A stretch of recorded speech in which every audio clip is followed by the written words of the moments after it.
યાદ રાખજો, ભાજપ રહેશે માપમાં, કોંગ્રેસ રહેશે કાપમાં અને ગોપાલ જીતશે આપમાં. કારણ કે હવે તૈયારી થઈ રહી છે રાત તિલકની, અને રાત તિલકની તૈયારીમાં લાગી જજો બધા, કારણ કે આવે છે ગોપાલ ગિરધારી. વાત નહીં, વિવાદ નહીં, ગોપાલ સિવાય વાત નહીં. ઘરે ઘરે નારો લાગી રહ્યો છે, હર ઘર ગોપાલ, ઘર ઘર ગોપાલ, હર ઘર ગોપાલ, ઘર ઘર ગોપાલ.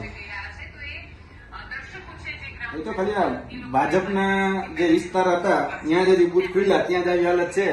હજી વિસાવદરના 150 બુથ ખુલશે, બીજા બધા ઈવીએમ ખુલશે, ત્યારે શું હાલત થશે જોવા જેવી થશે. જોઈએ આગળ રસાકસી તો બહુ જામવાની છે. લાગશે કે ગોપાલભાઈ ઘણી મોટી લીડથી જીતી શકે છે. સબસ્ક્રાઇબ કરી દેજો જમાવટને, અને આપણે 11 લાખ સુધી પહોંચાડવાની ઈચ્છા છે તો પ્રયત્ન કરજો. અમારા એ લક્ષ્યમાં તમે કેટલો ફાળો આપી શકો છો.